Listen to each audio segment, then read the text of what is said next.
देखिए, अभी धनखड़ जी ने और विनय आर्य जी ने जो विषय कहा, उसी विषय को यदि हम आगे बढ़ाएं तो आज हम महर्षि दयानंद सरस्वती जी के 200 वर्ष पूर्ण होने पर यहाँ एकत्र हैं, तो निश्चित रूप से उन्होंने जो संकल्प किया था, उन्होंने जो एक दृश्य देखा था, उसे आज ईश्वर की कृपा से वह परिस्थिति आई है कि साकार होने की संभावनाएं दिख रही हैं। आर्य समाज की प्रार्थनाओं में हम कहते थे ना, धन धान्य से लदी हो हर फूल और क्यारी, आधार राष्ट्र की हो नारी सुभग सदारी, हो योग क्षेमकारी स्वाधीनता हमारी। तो मैं निश्चित रूप से कह सकता हूं कि माननीय प्रधानमंत्री जी ने यदि ये कहा कि ये स्वतंत्रता का अमृत काल है, तो जो स्वतंत्रता के काल की हमारी योग क्षेम की क्षमता थी, उसे उठने का अब अवसर आया है। क्यों? हमारे इस कार्यक्रम का शीर्षक क्या है? वयम राष्ट्रे जाग्रयाम पुरोहिता। देखिए, इसमें दो बातें महत्वपूर्ण हैं, जागृत होना, बाकी कहेंगे 3 राष्ट्र, जागृति और पुरोहित। सबसे पहले तो एक बात जो बहुत अंग्रेजों के कालखंड से किसी शब्द का उपयोग और दुरुपयोग दिमाग में बैठ जाता है। पुरोहित शब्द का अर्थ होता है पुर, अर्थात स्थान। जो हमारे होता है ना, जयपुर, नागपुर, कानपुर, शोलापुर। पुरोहित अर्थात संपूर्ण समाज के हित के लिए जो सदैव उद्यत रहे, वह पुरोहित कहलाता है। इसलिए हम सब पुरोहित हैं। किसके लिए? राष्ट्र के जागरण के लिए। और मैं ये कहना चाहूंगा, जो अभी आदरणीय धनखड़ जी भी कह रहे थे, राष्ट्र अभी जागृत हो पाया है। अभी दौड़ना तो छोड़िए, अभी जागृति आई है। सदियों की निद्रा से जो सुलाया गया राष्ट्र था, उसके अंदर जागृति पहली बार आई है। और बहुत सी आसुरी शक्तियां लगी हुई हैं कि दोबारा उसी मधोशी की निद्रा में सोते रहें। मगर हम सब का यह दायित्व है कि यह जागृति अगले चरण पर आए। जो राष्ट्र जागृत हुआ है, उसको हम कह सकें उत्तिष्ठ जागृत प्राप्य वारिण्य बोधयात, अर्थात अब वो राष्ट्र खड़ा हो और अपनी यात्रा के लिए आगे उद्यत हो सके। और इसे हम कह सकते हैं, हम अगर आगे बढ़ेंगे तो क्यों ये जागृति कुछ लोगों को अखर रही है। आप याद करिए, आदरणीय अटल बिहारी वाजपेयी जी की एक बड़ी प्रसिद्ध कविता थी, हिंदू तनमन हिंदू जीवन रग रग हिंदू मेरा परिचय। तो उन्होंने कहा था कि भारत की जागृति किस रूप में आएगी और किन लोगों को इस बात से भय लगता है। उन्होंने कहा था, मैं तेज पुंज तमलीन जगत में फैलाया मैंने प्रकाश, जगती का करके सर्वनाश कब चाहा कर लूं निज विकास। शरणागत की रक्षा की है मैंने अपना जीवन देकर, विश्वास नहीं यदि आता तो साक्षी है इतिहास अमर।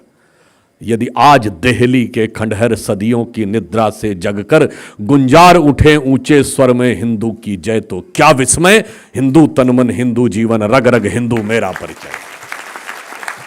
अब ये जागृत हो रहे हैं, बस यही बहुत बड़ी समस्या है। हनुमान जी की तरह अपनी शक्ति याद आ रही है, तो बाकियों को लग रहा हनुमान जी को शक्ति अगर याद आ गई तो फिर तो संभालना बहुत मुश्किल होने लगेगा। और इसलिए जिसका उल्लेख सचदेवा जी ने भी किया और धनखड़ जी ने भी किया कि यदि आज हम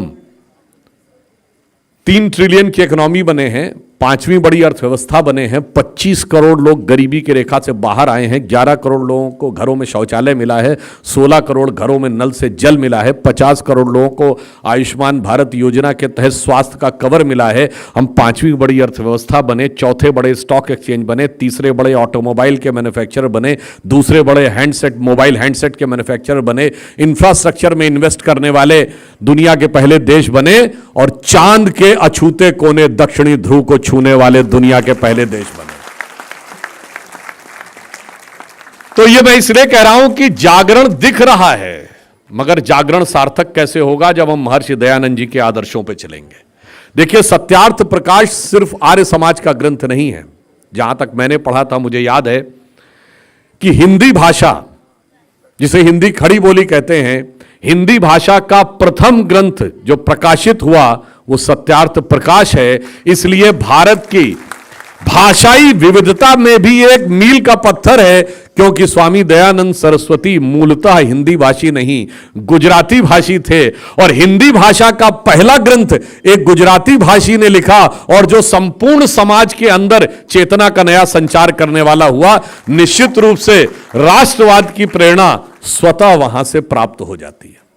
और हम यह भी कहना चाहेंगे एक चीज और, 1825 की जब हम 24 की बात करते हैं, अगर मैं आपसे पूछूं आज से 200 साल पहले 1824 में भारत की साक्षरता दर क्या थी, आपको लगेगा 2-3% रही होगी, जबकि फैक्ट ऑफ द मैटर है कि जो ब्रिटिश डॉक्यूमेंट्स हैं उसके अनुसार 1810-20 के आसपास भारत की साक्षरता दर, टॉमस मुनरो की रिपोर्ट मद्रास प्रेसिडेंसी के अनुसार 90 से 95%, और विलियम एडम्स की रिपोर्ट बंगाल प्रेसिडेंसी के अनुसार 80 से 85% है।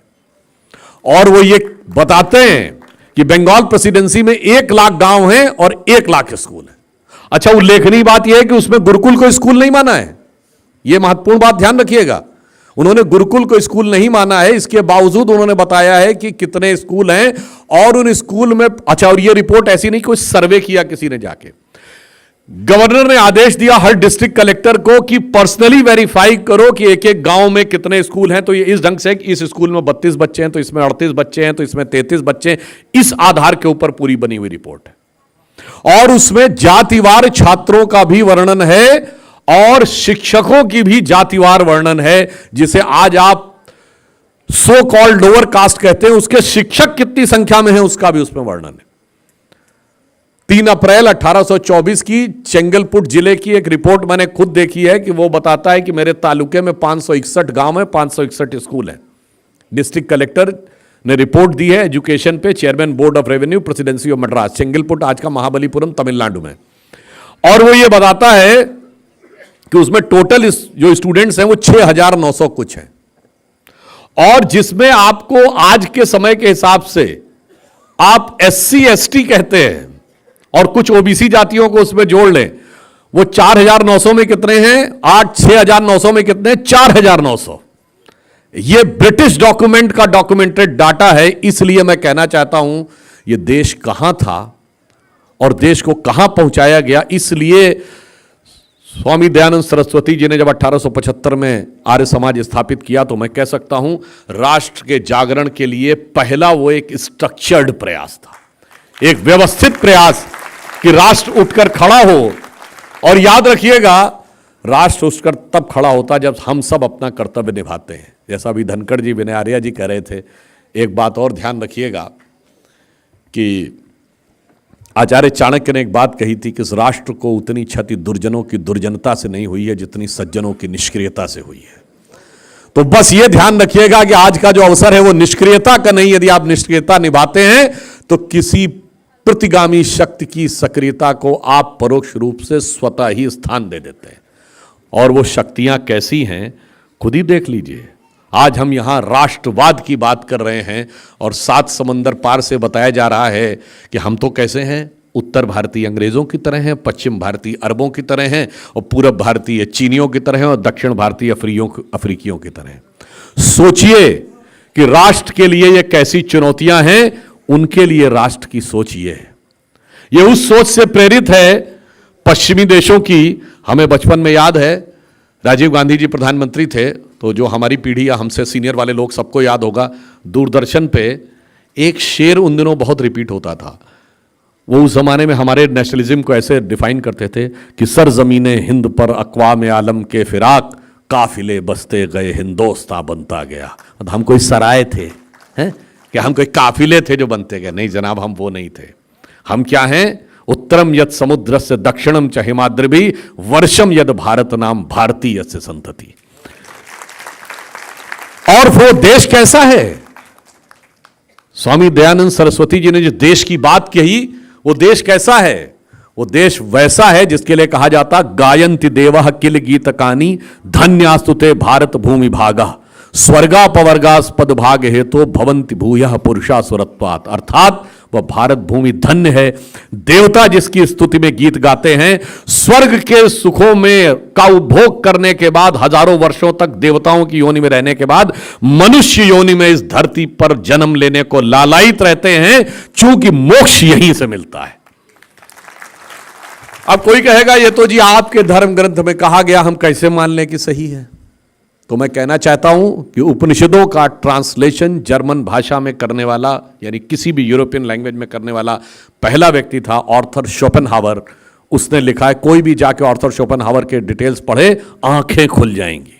तब वो सोचेंगे कि आर्थर शोपेनहावर ने जो बात कही है, तो 1875 में यदि स्वामी दयानंद सरस्वती जी ने सोचा था तो कितनी अदूर की दृष्टि थी, अब लोगों को समझ में आ रही। उसने कहा, Upanishadic philosophy is the product of highest human wisdom.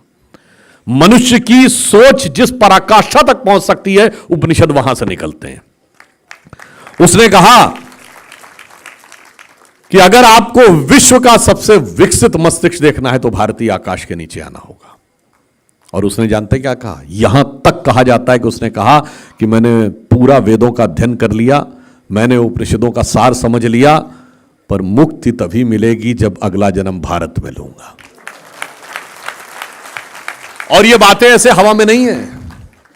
मैंने एक जगह पढ़ा हुआ था कि जब चेयरमैन माओ, ये चाइना वाले, जब पहली बार जवाहरलाल नेहरू से मिले तो उन्होंने कहा कि you know what is the belief, ancient belief in our country regarding your country. तो नेहरू जी ने कहा क्या? तो उन्होंने कहा, in our country, in means China, the ancient believe is that if somebody wants to get rid of the cycles of birth and rebirth, he has to be born in India. और यही बात Cambodia के उस समय के जो राष्ट्रपति थे नरोत्तम सिंघानुक, वैसे नरोदम सिंघानुक उनको कहते थे, अगर देखें तो यह संस्कृत के नरोत्तम सिंह नक से निकला था। उन्होंने नेहरू जी से कहा कि हमें इस बात पे गर्व होता है कि हम आपकी देश की संस्कृति के हिस्से हैं। और इतना ही नहीं, इंडोनेशिया के पहले राष्ट्रपति अहमद सुकर्णो जब भारत आए थे, और उस समय प्रथम जो नॉन अलाइन समिट हुई, और जब उनको भेंट दी जाने लगी तो सारी भेंट दी गई, तो उन्होंने नेहरू जी से कहा मुझे एक और भेंट चाहिए। उन्होंने पूछा क्या? कहा 4 घड़े गंगा जल। तो उनसे पूछा पाकिस्तान वाले ने, अरे आप दुनिया के सबसे बड़े मुस्लिम देश हैं और कह रहे हैं 4 घड़े गंगा जल चाहिए। तो उन्होंने कहा, by change of circumstances we have changed our way of worship, but we can not change our forefathers. और मैं कहना चाहता हूं, ये वो मूर्ख लोग जिनको नजर आता सब कुछ भारत में बाहर से आया, मैं याद दिलाना चाहता हूं, चीन को हमने क्या दिया, अरब को हमने क्या दिया, यूरोप को हमने क्या दिया, ये उन्हीं की जबानी सुन लीजिए। एक बहुत बड़े चाइनीज थिंकर हुए हु शी, जो पीकिंग यूनिवर्सिटी के वाइस चांसलर भी रहे, उन्होंने कहा, India has culturally dominated and controlled China for more than 2000 years without sending a single soldier across the border. और आज भी आप जाके अगर देखें तो एंशिएंट चाइनीज में इंडिया के लिए नाम जानते क्या है? भारत का नाम क्या है प्राचीन चीन की भाषा में? टियानजाओ, TIANZHOU। चीनी भाषा में जाऊ शब्द ऐसे होता है जैसे भारतीय भाषा में पुर, और टियान का अर्थ होता स्वर्ग। टियानजाओ मतलब स्वर्ग का केंद्र। अच्छा, आप में से बहुत से लोग जाएंगे और टियानजाओ भी सर्च करेंगे तो विकिपीडिया पे तुरंत नहीं मिलेगा, क्योंकि बहुत सारे लेफ्टिस्टों ने मैनिपुलेशन कर रखा है। इसलिए मैं कहता हूं, जाइए चाइनीज भाषा की डिक्शनरी में टियान शब्द का अर्थ देखिए, और फिर चाइनीज भाषा की डिक्शनरी में जाऊ शब्द का अर्थ देखिए, तो समझिएगा वो मानते थे कि स्वर्ग का केंद्र ये है। वो हमारे यहां सीखने आते थे, फाइयान वेनसोंग इत्सिंग, और आज मूर्ख लोग बताते हैं कि हमने उनसे सीखा। अब बताइए, अरब के लोग, ये जो भारतीय न्यूमेरल्स हैं, इनको अरब में कहा जाता है हिंदसा, जो हिंद से आए। पतंजलि योग सूत्र का ट्रांसलेशन खलीफ अल मरसून नाम से अल बरूनी ने किया, वो हमसे ये सीख के गए, वो कह रहे हैं हम अरब जैसे नजर आते हैं। बताइए, विलियम जोन्स ने कहा कि Sanskrit is the mother of all the European languages, यानी संस्कृत मूल भाषा जिससे सारी यूरोप की भाषाएं निकली हैं। वो कहते हैं कि हमने उनसे सीखा है। बस ये राष्ट्रवाद की जो उल्टी खोपड़ी हम लोगों के दिमाग में बैठा ली गई है, उसको सीधा करने का वक्त आ गया है। तो इसलिए मैं कहना चाहता हूं कि एक बदलाव का एक बड़ा दौर आया है, और यह सिर्फ हमारे लिए नहीं है, पूरी दुनिया के लिए है।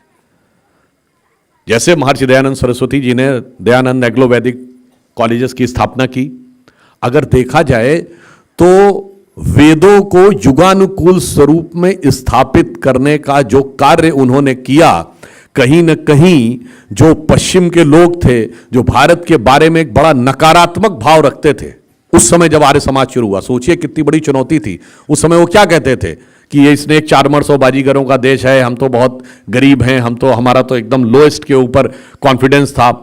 और वहां से आज स्थिति क्या आई है कि पूरी दुनिया हमारी तरफ देख रही है कि भारत किस तरफ आगे बढ़ रहा है। आज 5G को रोल आउट में हम नंबर 1 के कंट्री हैं, हाइड्रोजन मिशन में हम आगे बढ़ रहे हैं, सोलर एनर्जी में हम 5वें नंबर के देश हो गए हैं। और अंतर क्या हो रहा है देखिए, जानते क्या है वो दृष्टि क्या है कि हम एडवांस कंट्री तो बन रहे हैं, मगर आपसे अगर मैं पूछूं दुनिया में कौन सा ऐसा शहर है जहां सबसे लंबी सड़क ऐसी है जो पूरी तरह सोलर एनर्जी से, तो जानते हो शहर कौन है? अयोध्या।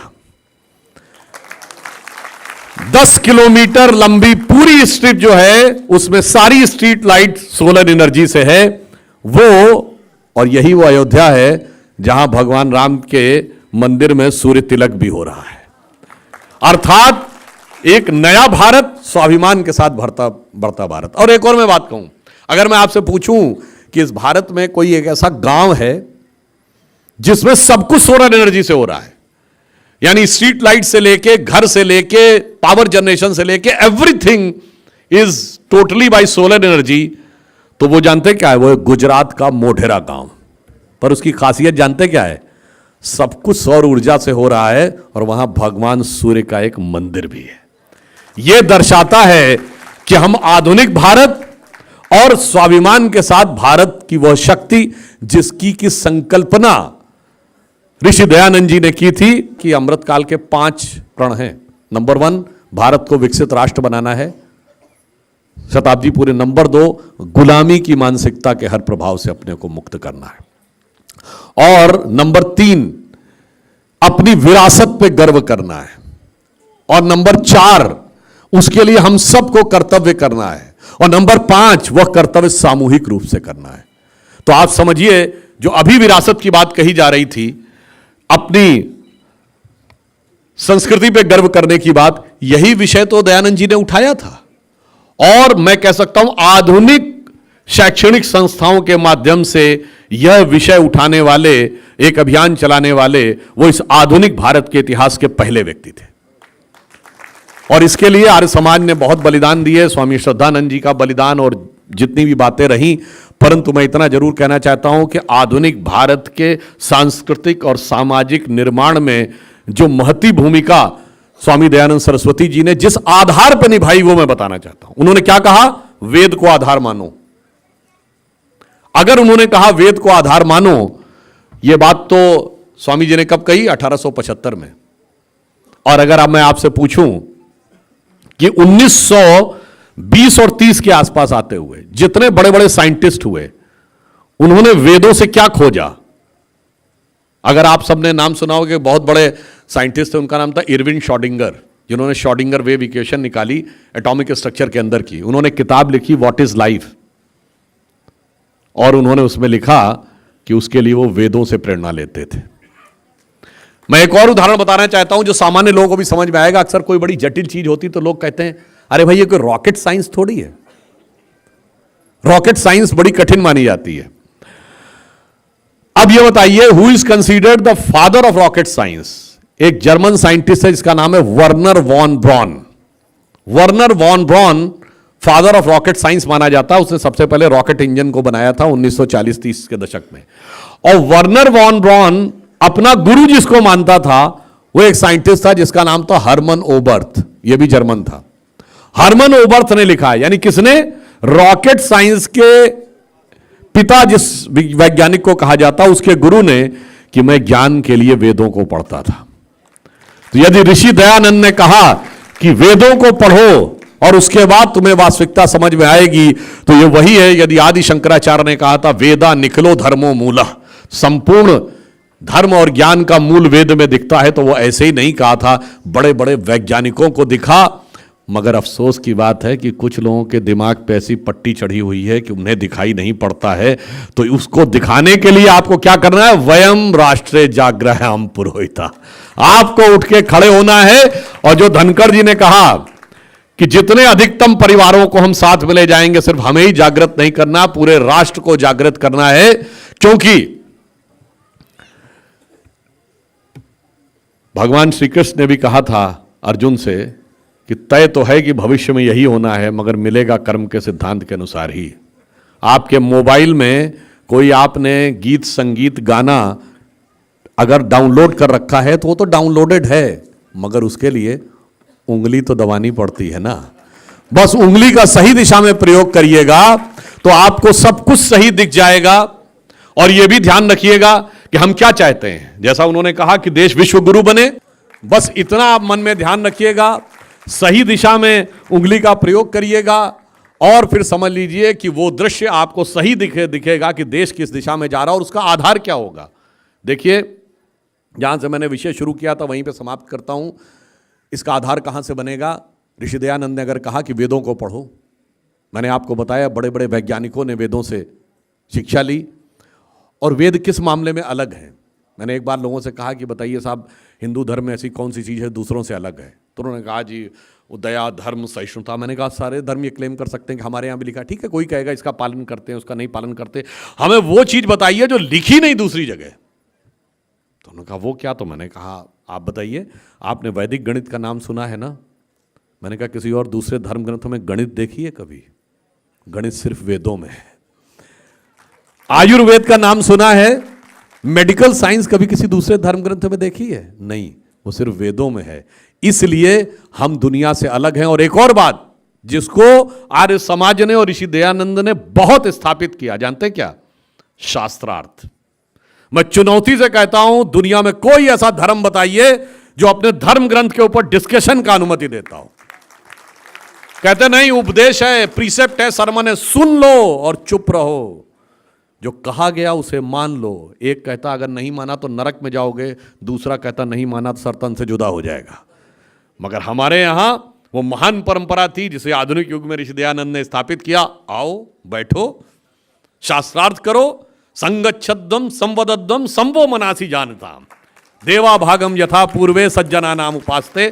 तो इसलिए आज की दुनिया में हम भी विश्वास के साथ कह रहे हैं कि भारत को देखो, समझो, फिर हमें स्वीकार करो।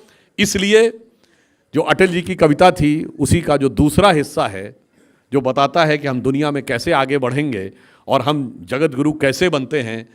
उन्होंने कहा मैं अखिल विश्व का गुरु महान, मैं अखिल विश्व का गुरु महान, देता विद्या का अमर दान, मैंने दिखलाया मुक्ति मार्ग, मैंने सिखलाया ब्रह्म ज्ञान, मेरे वेदों का ज्ञान अमर, मेरे वेदों की ज्योति प्रखर, मानव के मन का अंधकार क्या कभी सामने सका ठहर, मेरे स्वरनभ में गहर गहर, सागर के जल में छहर छहर, इस कोने से उस कोने तक कर सकते जगती सौरभ में, हिंदू तन मन हिंदू जीवन, रग रग हिंदू मेरा परिचय।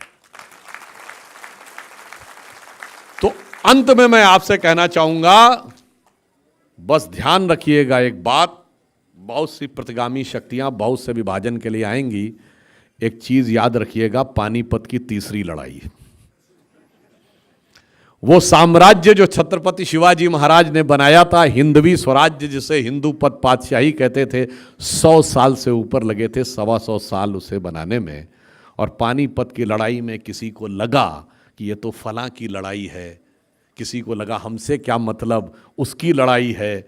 मगर जब एक बार चूक गए तो अंग्रेज आ गए, तो फिर उन्होंने ना फलां को छोड़ा ना ढिमा को छोड़ा। किसी को लगा होगा कि मराठों की लड़ाई है तो उनसे हमसे क्या मतलब, फिर एक समान भाव से सबको निपटा दिया गया।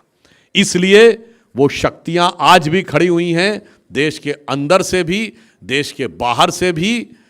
तो इसलिए जब आप प्रयोग करें तो ध्यान रखिए, देखिए कितनी मजेदार शक्तियां हैं भैया। सुनिए, एक बिंदु और कह दूं, सीमा पार से पाकिस्तान के पूर्व मंत्री फवाद चौधरी बोल रहे हैं कि साहब वो ये सरकार जानी चाहिए और मोदी हटना चाहिए, उसके बाद जो मर्जी हो कर लेना। और राहुल साहब वर्ड बोल रहे हैं। अरे किसी को कहना चाहिए कि mister Chaudhary mind your business, आपका इससे क्या मतलब। और बांग्लादेश के अखबार में आर्टिकल लिखा जा रहा है कि मोदी हैज़ टू गो। इसलिए मैं सिर्फ इतनी सी बात कह रहा हूं कि ये सब क्यों हो रहा है, हमें सिर्फ ये देखना है। चुनाव यहां हो रहा है, कोई भी प्रक्रिया यहां हो रही है, इसको हमें अपने दृष्टि से समझना है कि राष्ट्र के लिए कौन कौन सी शक्तियां चलती आ रही हैं। इसलिए हमें इस विषय के ऊपर बहुत सजगता के साथ समझना है। मगर हम जानते हैं फवाद चौधरी क्यों बोल रहे हैं। ये उसी पार्लियामेंट के सदस्य थे जिस पार्लियामेंट में खड़े होकर वहां की नेशनल असेंबली में फ्लोर ऑफ द हाउस पे एक सांसद ने उस समय के विदेश मंत्री शाह महमूद कुरैशी साहब को कोट करते हुए कहा था कि शाह महमूद कुरैशी साहब बैठे हुए थे, आर्मी चीफ आए, उनके पांव कांप रहे थे, उन्होंने कहा खुदा का वास्ता है अभिनंदन को वापस कर दो वरना इंडिया शाम तक अटैक कर देगा।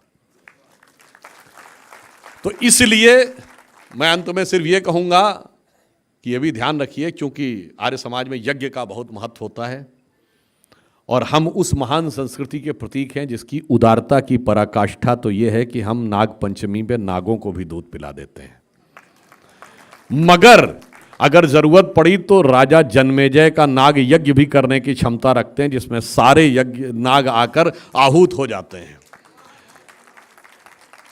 तो हम ये सिर्फ ये कहना चाहते हैं कि भारत के कमजोर करने वाले लोगों सुनो, एक भी बलिदान हुआ जवान नहीं भूले हैं और दूध भी पिलाते हैं परंपरा हमारी मित्र, किंतु नाग यज्ञ का विधान नहीं भूले हैं।